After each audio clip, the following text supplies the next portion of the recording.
Created using Powtoon.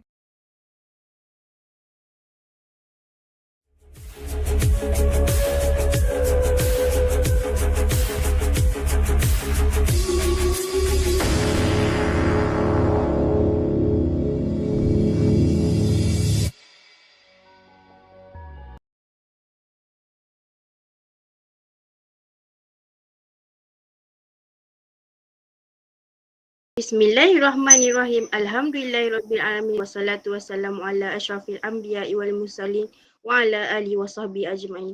Assalamualaikum warahmatullahi wabarakatuh. Salam ukhuwah, salam kasih sayang dan salam satu Malaysia. Warga Lewan sekalian, bersyukur kita kehadrat Ilahi kerana dengan izin serta limpah kurnia daripadanya, kita dapat bertemu lagi dalam gelanggang forum remaja bersama saya Nur Syafika sebagai moderator pada petang yang berbahagia ini. Hadirin yang dirahmati Allah sekalian, sebelum saya memperkenalkan ahli panel kita pada hari ini, saya akan menerangkan sedikit tentang apa itu COVID-19. Coronavirus COVID-19 adalah penyakit berjangkit yang berpunca daripada virus corona yang baru ditemui. Kes pertama yang dilaporkan adalah pada Disember 2019 di Wuhan, China. COVID-19 menyerang manusia dalam cara yang berbeza. Simptom-simptom virus ini adalah seperti demam, batuk kering dan keletihan. Bagi warga emas, kanak-kanak dan pengidap penyakit kritikal seperti masalah jantung, diabetes, masalah pernafasan yang kronik dan kanser adalah berisiko tinggi untuk terkena jangkitan. Simptom serius adalah seperti sukar bernafas atau nafas pendek, sakit dada atau terasa tekanan di bahagian dada dan pergerakan yang terhad. Selain itu, COVID-19 berjangkit melalui transmisi zarah, pernafasan manusia dan sentuhan apabila berada dalam jarak yang dekat dengan pesakit yang mempunyai simptom. Transmisi zarah akan mula berlaku apabila mulut dan hidung mereka terdedah. Transmisi zarah akan mudah berlaku di kawasan sekeliling pesakit. Oleh itu, daripada wabak ini terdapat beberapa sektor yang terjejas seperti ekonomi, kesihatan, keselamatan dan pendidikan. Sesuai dengan tajuk forum kita pada kali ini ialah COVID-19, kenapa kita belum menang? Siapakah yang harus dipertanggungjawabkan? Di mana topik ini akan memfokuskan tentang cabaran dan kesan terhadap aspek ekonomi, kesihatan, keselamatan dan pendidikan. Persoalan ini adalah kunci utama untuk meminta pendapat daripada mereka yang lebih arif dan bijaksana untuk melonggarkan soalan yang akan diajukan. Sebelum mengupas tajuk ini dengan lebih mendalam, terlebih dahulu mari kita berkenalan dengan 4 orang ahli panel kita pada hari ini. Jangan ragu, jangan risau kerana warga Dewan sememangnya tidak asing lagi dengan ahli-ahli panel kita pada hari ini. Baiklah, ahli panel pertama, Dr. Muhammad Nashri Idham yang merupakan pakar ekonomi. Apa khabar, Datuk? Alhamdulillah sihat. Bagaimana dengan saudari moderator? Alhamdulillah sihat juga. Seterusnya, ahli panel kita yang kedua, Ayu berbaju kurung, Datuk Dr. Siti Khadijah yang merupakan Ketua Pengarah Kesihatan Malaysia. Selamat datang, Datuk. Seterusnya di hujung sana nampak pemalu tapi bijak berkata-kata iaitu panel kita yang ketiga iaitu Datuk Nur Diana Izzati yang merupakan Ketua Pengarah Majlis Keselamatan Negara. Dan panel kita yang terakhir, cantik manis di hujung sana iaitu Dr. Nur Fatin Alisa iaitu Ketua Pengarah Pendidikan. Sebelum saya menyimpang dengan lebih jauh, soalan pada panel pertama, pada pendapat panel pertama, mengapakah kita belum menang dari wabak COVID-19 dan bolehkah Datuk terangkan tentang cabaran yang dihadapi terutama dari sektor ekonomi? Terima kasih kepada moderator majlis dan ketiga-tiga panel. Selamat sejahtera dan selamat petang pada para hadirin sekalian. Sebelum saya menyampaikan pandangan saya tentang cabaran mengapa kita belum menang daripada pandemik COVID, terdapat beberapa cabaran yang dihadapi seperti cabaran dalam sektor ekonomi, sektor keselamatan, sektor kesihatan dan juga sektor pendidikan. Pada hari ini saya hendak ulas sikit tentang cabaran terhadap sektor ekonomi. Cabaran pertama ialah terdapat beberapa syarikat yang tidak mematuhi saranan kerajaan untuk melaksanakan SOP. Sebagai contoh, mereka membuka syarikat secara harap semasa tempoh perintah kawalan pergerakan. Dan mereka juga memaksa pekerja untuk hadir walaupun terdapat beberapa pekerja yang tidak dalam keadaan tidak sihat. Hal ini dilakukan setengah syarikat kerana mereka tidak mahu menanggung kerugian dan mementingkan diri sendiri. Bab kata patah seperti enau dalam berluka melepaskan pucuk masing-masing. Seterusnya, cabaran kedua ialah kurangnya pemantauan terhadap sektor ekonomi yang beroperasi semasa pandemik COVID-19 melanda. Sebagai contoh, pemantauan yang kurang ke atas pekerja menyebabkan pekerja sambil lewa dalam mematuhi SOP yang ditetapkan oleh kerajaan. Secara tidak langsung, ianya akan memberikan impak yang besar kepada sektor ekonomi apabila jumlah peningkatan orang yang dijangkiti COVID meningkat dengan pesat. Sebagai contoh, kita boleh lihat pada tahun 2020, syarikat Tok Glove yang tidak menekankan pemakaian penutup muka dan hand sanitizer mewujudkan kluster kilang Tok Glove. Ini adalah salah satu faktor utama mengapa kita masih belum bebas daripada pandemik COVID-19. Seterusnya, jika semua pihak memberi kerjasama dan mematuhi setiap SOP yang dikeluarkan oleh kerajaan, mungkin pada masa ini kita sudah berjaya bebas daripada pandemik COVID-19. Bab kata patah mudah bagi kita mencapai kejayaan, bab sepakat membawa berkat. Terima kasih kepada panel pertama kita atas lontaran cabaran yang dihadapi dalam sektor ekonomi dan menerangkan dengan lebih mendalam COVID-19 kenapa kita belum menang. Sebentar tadi, panel pertama ada menyatakan bahawa cabaran pertama ialah terdapat beberapa syarikat yang tidak mematuhi saranan kerajaan untuk melaksanakan SOP. Sebagai contoh, mereka membuka syarikat secara haram semasa tempoh kawalan pergerakan diperketatkan dan memaksa pekerja untuk hadir. Cabaran yang kedua pula, kurangnya pemantauan terhadap sektor ekonomi yang beroperasi semasa pandemik melanda. Sebagai contoh, pemantauan yang kurang ke atas pekerja menyebabkan pekerja mengambil sambil lewa dalam mematuhi SOP yang telah disarankan oleh kerajaan. Justru itu, saya ingin menanyakan persoalan seterusnya kepada ahli panel kita yang kedua. Apakah cabaran pula bagi sektor kesihatan? Dipersilakan. Assalamualaikum dan salam sejahtera. Terima kasih Cik Moderator atas soalan tersebut. Baiklah, bagi menjawab kepada soalan tersebut iaitu cabaran daripada segi kesihatan. Terdapat banyak cabaran yang dihadapi ketika pandemik, salah satunya ialah golongan yang anti vaksin. Di Malaysia, program imunisasi kebangsaan telah diperkenalkan seawal tahun 1950-an lagi. Seperti yang kita tahu semua, suntikan vaksin telah diwajibkan bagi bayi ataupun kanak-kanak dan diberikan secara percuma di semua hospital ataupun klinik kerajaan. Begitu juga dengan pandemik COVID-19, salah satu pendekatan terbaik untuk menghapuskan rangkaian adalah dengan mengambil vaksin yang telah dihasilkan. Vaksinasi ini merupakan salah satu usaha pencegahan kepada penyakit yang boleh dicegah oleh vaksin. Pemberian vaksin merupakan salah satu cara untuk mencegah penyakit ataupun cara kita untuk berubat. Pencegahan penyakit ini juga termasuk dalam pembangunan komuniti ataupun masyarakat. Di negara seluruh dunia, pemberian vaksin adalah salah satu cara kerajaan, tetapi ada setengah golongan tidak mahu divaksin dengan alasan ada kesampingan jika disuntik. Saya tidak pasti mengapa timbul isu vaksin ini. Walhal kita telah mengeluarkan kenyataan bahawa vaksin yang disuntik adalah selamat dan halal. Mungkin daripada golongan warga emas yang kurang pengetahuannya terhadap vaksin tersebut. Golongan anti vaksin inilah sebenarnya membawa ancaman kepada dunia kerana keputusan ahli-ahli anti vaksin ini bukan sahaja dipegang oleh diri mereka tetapi disebarkan kepada masyarakat dan orang sekeliling.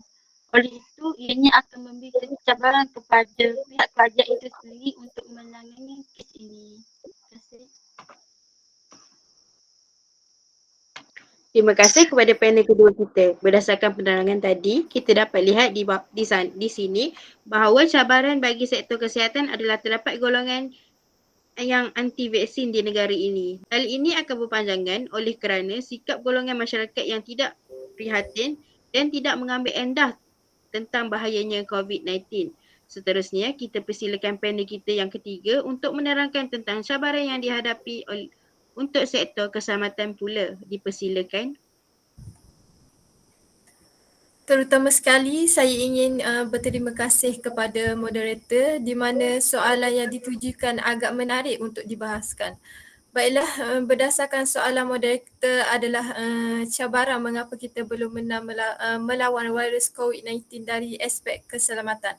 Sebagaimana yang kita tahu, COVID-19 kini menjadi satu ancaman yang jelas kepada keselamatan negara kita, terutamanya di kawasan sempadan sama ada di laut ataupun sempadan darat. Cabaran yang ketika ini, pegawai dan anggota keselamatan tidak lagi sekadar mengawal, memantau ataupun menghalang mana-mana kehadiran pendatang tanpa izin maupun apa sahaja aktiviti haram yang dilakukan oleh mereka, seperti penyeludupan daripada memasuki sempadan dataran dan perairan negara.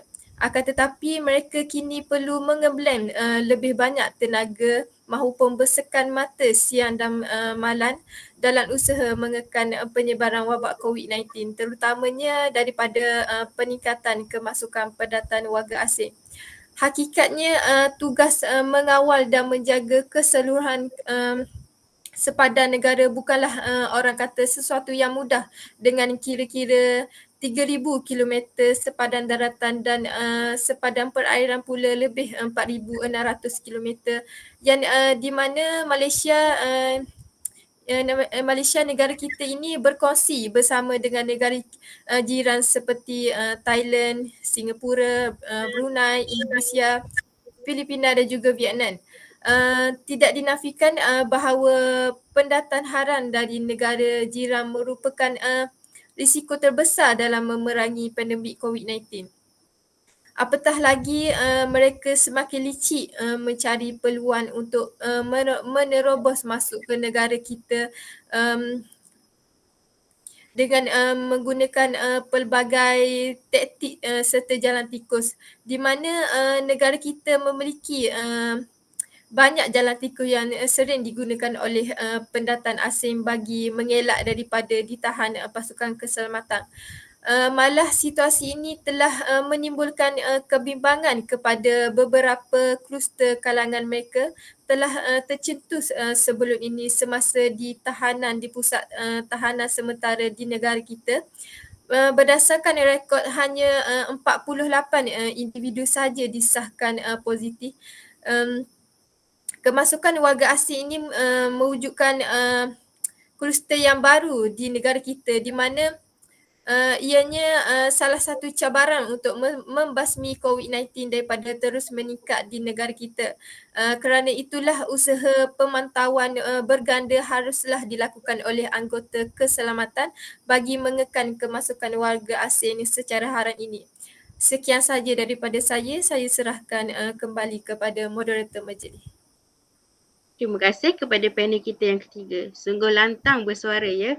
Antara cabaran yang dihadapi ialah ancaman yang jelas kepada keselamatan negara kita terutama di kawasan sempadan, tidak kira di laut ataupun sempadan darat. Tambahan pula faktor sempadan telah dikenal pasti antara punca yang mendorong berlakunya peningkatan kemasukan pendatang asing.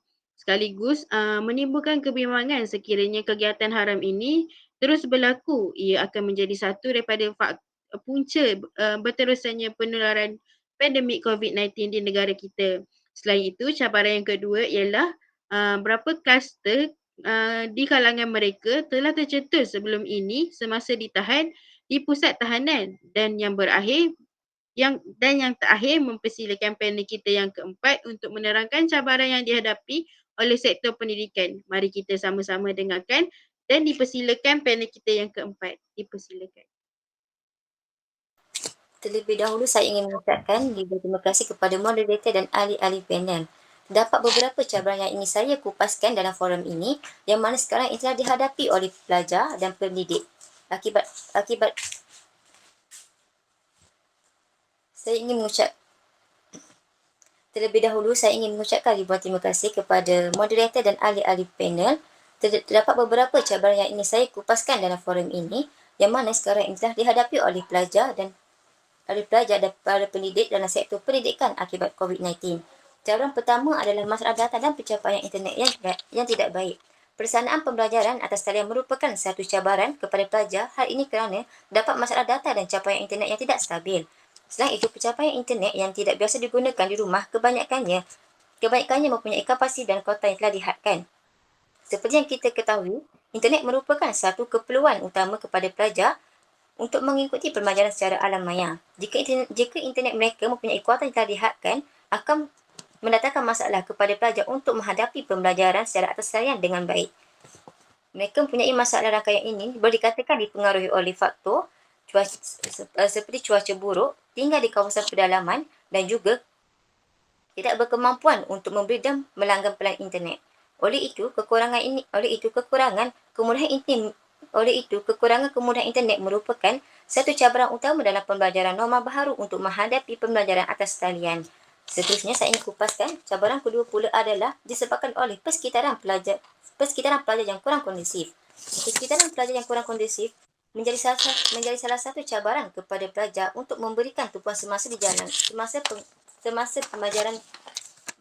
pembelajaran atas talian dijalankan. Malahan, perkara ini juga disebabkan oleh setengah ibu bapa yang bersikap kurang peduli terhadap pembelajaran anak-anak atas talian apabila mereka menyuruh anak-anak mereka untuk melakukan tugasan rumah ketika proses pembelajaran sedang berlangsung. Oleh kerana rumah berfungsi sebagai kelas untuk pembelajaran atas talian, gangguan ini memang sukar untuk dielakkan. Hal ini akan memerlukan peranan daripada anak-anak untuk menetapkan dan memastikan ahli keluarga mereka memahami tanggungjawab sebagai seorang pelajar supaya gangguan ini dapat dielakkan sehingga sesi pembelajaran mereka berakhir.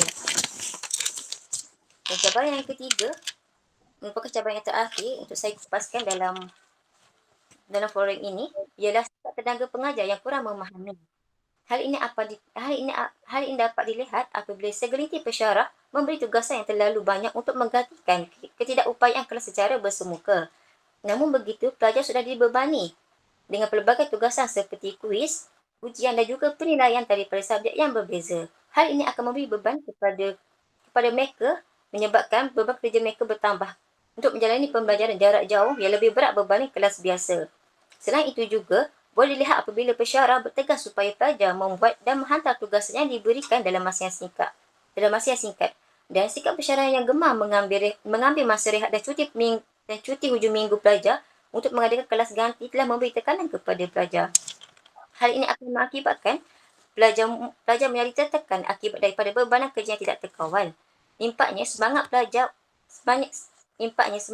mula luntur dalam diri mereka apabila menghadapi tekanan dan kemungkinan ada di antara mereka membuat keputusan untuk berhenti belajar. Realitinya, masalah kemurungan dan ketekanan dalam kalangan pelajar universiti sangat membimbangkan. Sekian sahaja daripada pesan saya tentang cabaran pendidikan semasa COVID-19. Saya serahkan semula kepada moderator. Begitu hebat cabaran yang dihadapi oleh sektor pendidikan kita ya.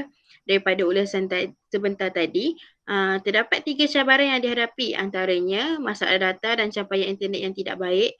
Yang kedua pula, persekitaran pelajar yang kurang kondusif dan yang terakhir ialah sikap tenaga pengajar yang kurang memahami. Seterusnya, mari kita dengarkan pula langkah bagi setiap sektor untuk menangani cabaran tersebut. Oleh itu, kita mulakan dengan panel yang pertama iaitu dalam sektor ekonomi. Dipersilakan Dr. Muhammad Nashri Idham. Dapat bagai langkah yang kita boleh lakukan untuk supaya kita bebas daripada pandemik COVID-19. Antara langkah yang kita boleh lakukan ialah pengusaha-pengusaha sektor ekonomi seperti pengusaha kilang haruslah mengingatkan pekerja mereka agar mematuhi SOP. Sebagai contoh, memakai pelitup muka yang tepat agar penularan virus ini tidak tersebar di tempat kerja. Hal ini kerana di tempat kerja mudah berlakunya penyebaran kerana ianya merupakan tempat berkumpul orang ramai daripada berbagai tempat. Selain itu, antara kaedah yang kita boleh gunakan ialah menekankan agar setiap perusahaan perlu mematuhi jumlah pekerja yang telah ditetapkan oleh kerajaan pada sesuatu masa. Sebagai contoh, perusahaan seperti kilang boleh menetapkan bahawa satu hari itu hanya ada 50% jumlah pekerja daripada jumlah keseluruhan sebelum pandemik berlaku. Seterusnya, kita boleh mengamalkan penggunaan media perniagaan secara atas talian bagi peniaga-peniaga kecil untuk mengurangkan risiko mereka untuk dijangkiti COVID-19. Walaupun kita perlu meneruskan perniagaan kita, kita haruslah mengambil langkah berjaga-jaga. Bab kata patah, sediakan payung sebelum hujan. Sekian sampai di situ saja. Saya serahkan kepada moderator. Begitu hebat sekali langkah yang disyadangkan oleh panel pertama kita sebentar tadi. Seterusnya dipersilakan panel kita yang kedua untuk memberikan langkah untuk sektor kesihatan pula. Dipersilakan. Okey, terima kasih Cik Moderator. Langkah yang boleh diambil untuk mengurangkan kes COVID ialah mengenakan denda kepada golongan tidak patuh kepada SOP. Hal ini sudah pun diambil tindakan oleh pihak kerajaan itu sendiri untuk membendung virus ini merebak. Sebagai contoh, pihak kerajaan khususnya telah meletakkan kompon yang tinggi kepada golongan yang berdegil dan tidak mahu mengikut peraturan, iaitu tidak memakai pelitup muka, tidak menjaga penjarakan sosial dan rentas negeri tanpa kebenaran. Pihak kerajaan juga telah mengambil tindakan tegas kepada golongan anti-vaksin ini. Tindakan tegas perlu diambil terhadap golongan yang enggan divaksin dengan alasan yang tidak kukuh dan tidak munasabah. Saya bagi contoh, seperti yang kita semua tahu, golongan yang tidak divaksin tidak dibenarkan untuk masuk ke mana-mana kedai, termasuk kedai makan. Tidak dibenarkan rentas negeri dan juga tidak dibenarkan untuk rentas sepadan negara. Dengan cara ini, mahu ataupun tidak, mereka terpaksa untuk menerima suntikan vaksin agar dapat menyenangkan aktiviti seharian mereka. Langkah yang ketiga ialah mencegah daripada individu itu sendiri. Pencegahan secara individu itu sendiri amatlah penting dalam penjagaan kesihatan diri. Saya bagi contoh, jika seorang individu tidak patuh seperti mereka tidak memakai pelitup muka, berkumpul secara beramai-ramai dan bersentuhan, akan menyebabkan jangkitan itu merebak. Oleh sebab itu, langkah yang paling penting dalam melawan virus ini terletak pada diri kita sendiri. Kita juga perlu sebenarnya bertanggungjawab untuk mengurangkan kes positif agar tidak berlarutan. Sebab itulah kerajaan membuat tagline kita jaga kita. Antara langkah pencegahan yang boleh diambil adalah menjauhi daripada tempat yang berisiko, melakukan penjarakan sosial dan memakai pelitup muka dan hidung sekiranya hendak keluar daripada rumah. Pengurusan diri semasa wabak penyakit jangkit melanda bukan sahaja kepada individu yang hidup, bahkan jenazah yang dijangkiti penyakit COVID juga perlu mengikut prosedur yang telah ditetapkan bagi mengurangkan jangkitan bagi petugas kesihatan dan orang awam yang menguruskan pengebumian jenazah itu tersebut. Oh, begitu hebat sekali langkah yang diambil oleh sektor kesihatan kita. Antara langkah yang diambil ialah mengenakan denda kepada golongan yang tidak patuh kepada peraturan SOP. Yang kedua ialah pencegahan secara individu itu sendiri. Pencegahan secara individu itu sendiri amat penting dalam penjagaan kesihatan diri. Seterusnya, dipersilakan panel kita yang ketiga untuk memberikan langkah untuk sektor keselamatan. Dipersilakan. Baiklah, terima kasih kepada moderator. Berdasarkan soalan daripada moderator majlis kita ialah langkah untuk mengatasi penularan wabak COVID-19 dari aspek keselamatan amat penting saya katakan, di mana pengawalan yang ketat di sepadang perairan dan daratan merupakan satu kunci utama yang perlu bagi memastikan tidak berlakunya kes import COVID-19 di Malaysia. Oleh itu, pegawai dan anggota keselamatan seperti Angkatan Tentera Malaysia, Tentera Udara dan anggota polis haruslah berjaga-jaga dalam memantau mana-mana pihak yang cuba untuk menyelundup masuk ke negara kita menerusi pelbagai laluan tikus, jalan haram yang digunakan seperti hutan dan ladang. Tapi kini tidak dinafikan cara warga asing masuk begitu canggih menyebabkan kita terpaksa memeriksa semula semua aset yang ada. Pertamanya, kita mestilah menambah bot-bot dan kapal-kapal yang sedia ada. Begitu juga di kawasan darat, di mana untuk menentukan vehikel yang kita gunakan itu jauh lebih baik berbanding mereka guna. Sebab itu kita perlukan teknologi yang terkini, bukan sahaja dengan vehikel yang canggih, tapi juga dengan menggunakan alat-alat yang kita boleh dapat memastikan kita tahu mereka masuk di mana di kawasan yang selalu menjadi jalan atau lorong tikus yang sering mereka gunakan. Sebagai contohnya, kita boleh guna drum, helikopter yang lebih canggih untuk memastikan dengan menggunakan radar-radar yang tertentu ini dapat mengesan pendatang asing tanpa izin di negara kita. Malah untuk menangani COVID-19 juga dari terus merebak. Bukan sahaja untuk menangani isu ini, tetapi kita melihat untuk jangka masa yang panjang di mana persediaan menghadapi apa sahaja pandemik yang akan berlaku di negara kita pada masa akan datang. Sekian saja dari saya serahkan kepada moderator majlis. Terima kasih bagi panel kita yang ketiga yang telah melontarkan langkah-langkah yang diambil, dan seterusnya kita persilakan panel kita yang terakhir untuk melontarkan langkah-langkah yang diambil untuk sektor pendidikan. Dipersilakan. Terdapat 3 pendekatan yang saya ingin kupaskan untuk menangani masalah yang berlaku dalam sektor pendidikan akibat daripada pandemik COVID-19 ini. Langkah yang pertama yang boleh dilakukan adalah melalui penubuhan e-sekolah.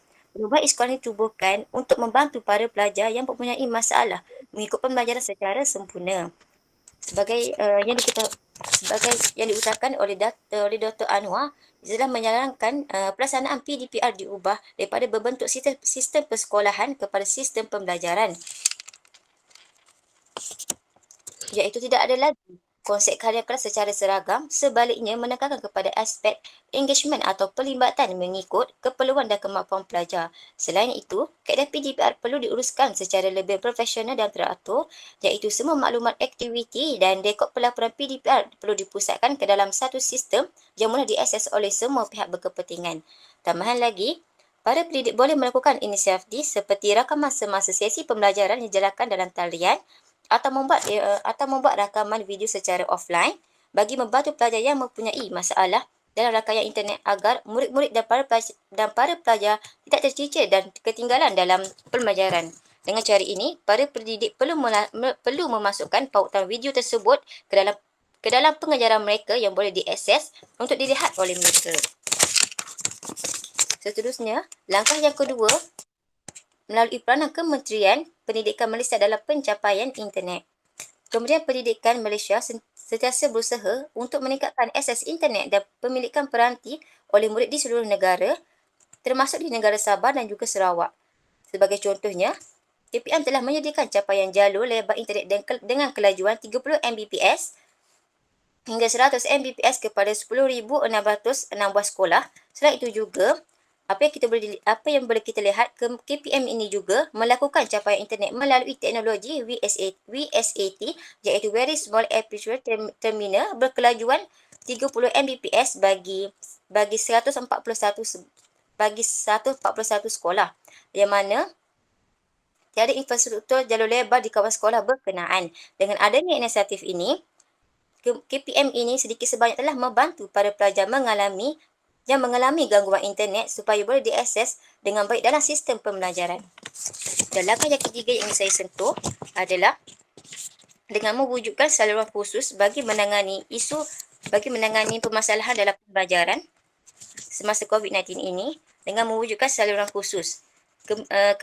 Kementerian Pendidikan KPM telah mewujudkan saluran khusus seperti TV Pendidikan, Didikan TV yang mana mula bersarang pada hari ini. Dengan adanya saluran ini, sedikit sebanyak pihak KPM dapat membantu mengatasi isu dalam proses pengajaran dan pembelajaran di rumah PDPR. Kewujudan saluran khusus ini juga bertujuan bagi membantu pelajar dari golongan berpendapatan B40 dan miskin yang berdepan dengan masalah mengikuti PDPR seperti ketiadaan gadget atau masalah capaian internet. Sekian sahaja daripada perbincangan saya pada hari ini. Saya serahkan semula kepada moderator. Terima kasih saya ucapkan kepada keempat-empat ahli panel kita pada hari ini kerana sudi hadir dan sudi menyuarakan pendapat masing-masing. Semoga apa yang kita dapat hari ini memberi sedikit pencerahan dan input yang bermanfaat kepada kita. Nampaknya masa amat mensyukuri kita. Jadi sedikit rumusan yang dapat kita buat pada hari ini ialah terdapat berbagai cabaran yang dihadapi oleh kerajaan untuk menangani pandemik COVID-19. Tetapi kerajaan juga telah mengambil beberapa langkah untuk mengatasi cabaran tersebut. Seterusnya, setiap masyarakat haruslah bersama-sama memberi kerjasama untuk memudahkan kerajaan untuk mengatasi cabaran tersebut dan membiasakan diri serta menyebarkan amalan-amalan yang baik kepada setiap masyarakat agar ia menjadi kebiasaan. Baiklah, sebelum saya mengundurkan diri, terimalah serangkap pantun nan indah dari saya. Sebelum kita menunding jari kepada mana-mana pihak, elok kita renungkan sejenak. Lautan itu dunia, bahtera itu kita. Kemudi itu agama, peliharalah bahtera daripada karam di lautan dunia. Sebelum mengakhiri bicara forum kita pada hari ini, terimalah serangkap pantun yang berbunyi, tuailah padi antara masak, esok jangan layu-layuan. Intailah kami antara nampak, jangan esok rindu-rinduan. Sekian sahaja untuk hari ini. Jika ada terkasar bahasa, tersilap bicara, mohon dimaafkan.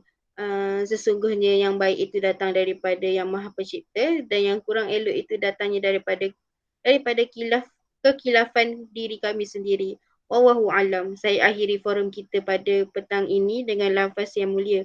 Wabillahi taufiq wa hidayah. Assalamualaikum warahmatullahi wabarakatuh.